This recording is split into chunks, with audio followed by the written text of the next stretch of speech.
Alright, so you want to learn Devil May Cry. Mission 1.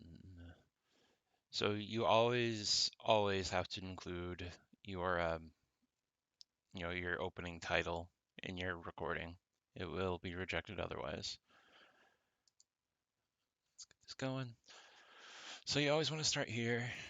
The timer starts when you hear the gunshot. And the timer, if I had one open, would have started there. Make sure you skip your opening cutscenes. And then here, this is fairly recent. You do want to jump along this segment because it does save about a second over just selectively jumping the staircases. And do arrow keys not? Okay. See, like there, to get under the archway, I had to stop jumping for a sec. And then there at the very end, you kind of just run that little last bit just to get into the triggered walking section. Okay. And now, right off the bat, we're going to have one of the biggest obstacles. This is horse jump. Okay, and we're gonna go over this. I have a couple variations to go over. So that was the basics. There's an orb cache on top of that lance, and you need it to pay to go through the door. This isn't an EA game, but we do have pay to win doors. Alright, so this is the fast jump. I'll show that one more time.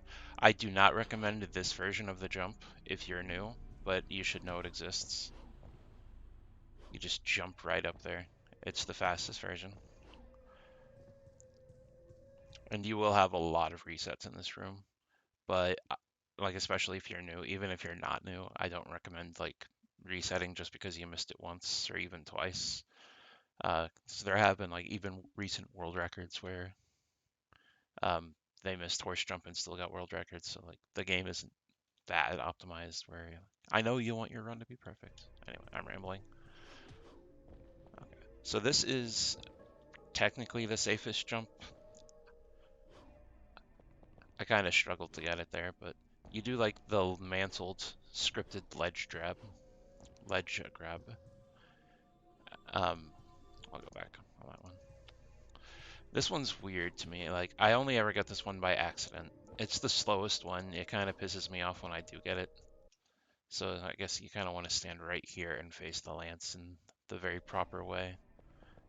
No one really, I think, tries to get that one ever, but again, just to go over it. This is the jump I do recommend if you're new. It's the air hike jump, or the wall hike jump. This one has like the biggest margin for error. It's like there's several angles you can do it from as long as you're facing the right way. You want to do 2 full jumps because there are like 2 kinds of jumps in this game. If you just tap the jump button, you're going to do a half jump. If you hold it, you're going to do a full jump. So make sure you do your 2 full jumps. All right, just one more time off the bat, like from the top.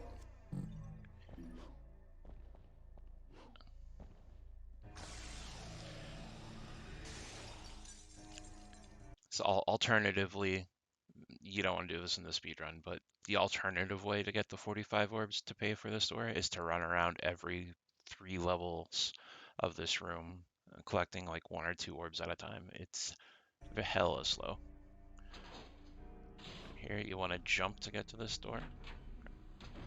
It's just a little bit faster, like a tiny, tiny bit faster than running. And here, this is an. I struggled with this a lot. I feel like people don't struggle with this as much as I did, but you kind of want to approach this at this diagonal. So like if you kind of use this armor, like this little band of grayness right here, it's kind of the angle you want to go at, and you want to just wall hike up there. That takes a little bit of practice too. And then you jump away as soon as that ends, and then you jump down, helm break, and roll into the staircase. I'll show you that again. It's not as hard as it looks.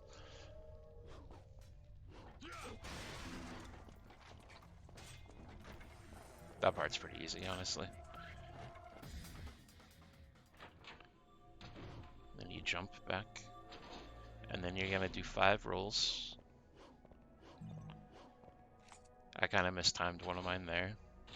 I do that a lot. And then here, there's another orb cache up here. And we'll watch this one more time. So I kind of run up to, like, there's a little crease here. I kind of go towards, like, the little hidden crease here. And I do a half jump and then a full jump. And that normally spawns, like, normally you have to stand on this to spawn this orb cache. You can kind of just jump through the spawn trigger and still spawn them. And these orbs are technically optional, but everyone gets them because there's no reason not to. You don't lose time getting them. Because you can get an S rank on this mission without them. But it just, if you do take damage, then those extra orbs helps cover the gap. And then here, that combo right there. I'll just watch this whole thing again. I wish I could go back in increments of 5 seconds. But the combo for this is your combo 2, your combo B. It's a 1-2, a slight pause, and then another 1-2 into like a full high time and a helm breaker. 1, 2, 3, 4, up, down. If you don't know the basic combos, just ask in the Discord or the comments. I'm going to assume you do have some basic knowledge if you're looking to speedrun.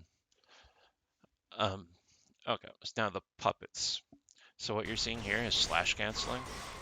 I'm going to have a separate video talking about how to do it.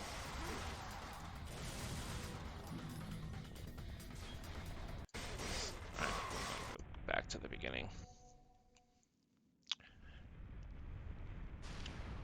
Here I always do a little jump to try to get them to fall faster. And slash canceling is just good because it doesn't knock them back like what happened to that green one. Then you run to this bay, you slash cancel those 2, and then you shoot the remaining 4. There is another strat where you just shoot, like you just stand in the middle of the room and you just shoot all 6. Some people prefer that. It's pretty 50-50, honestly. I prefer the method that has less mashing, though. And then, I guess I should talk about the puppet gotcha. So this puppets are infamous in this game because they're gonna have random health. Is this playing? Okay. So there's 4 colors of puppets, I think. 4 or 5. They all have a different range of health they can have. And in some areas, you're gonna get random colors spawning. So like, traditionally the blue ones have the least amount of health, followed by the greens, followed by the purples, and followed by the reds. Now the first wave here always has the same colors, but their health can be random, so it might take like 1.5 times as many slashes to kill them.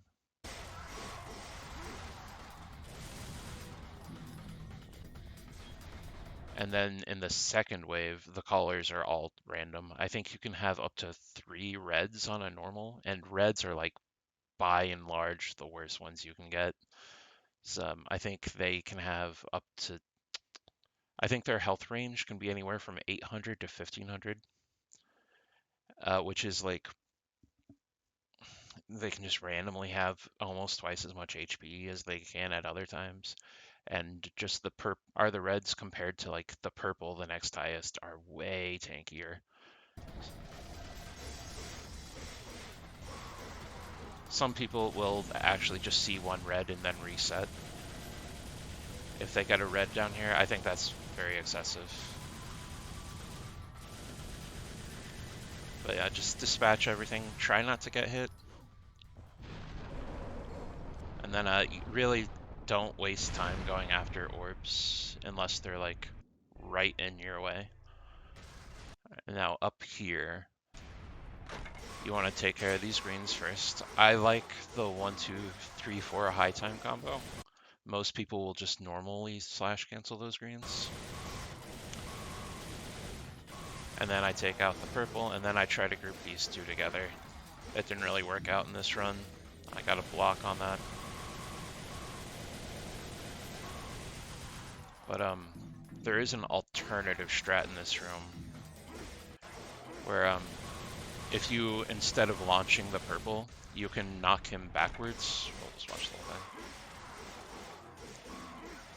And this way is technically faster, but I think it's also a lot riskier. If you knock the purple backwards, you can try to group the purple with that red and the blue one. And that is what Slickford does in his community gold for this mission. But I think this is just very consistent.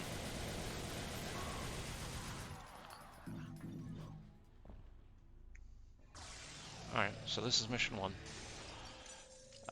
You really, really want an S rank, which basically means either do it damageless or you can lose up to half your life, and you can still S rank if you get 200 orbs, which means finishing with 155 because you paid 45 for that door. So 232 on this one. That's a really solid mission 1, even with like the blocks and stuff that happened. So yeah, hopefully I didn't ramble too much. But orb count is super important in this game. Like that's almost the entire basis of the speed run is your economy, and especially in the first 3 missions, it's critical. You'll be resetting a lot, probably over the first 5 missions, just due to orb route. But yeah, all right, we'll move on to mission 2.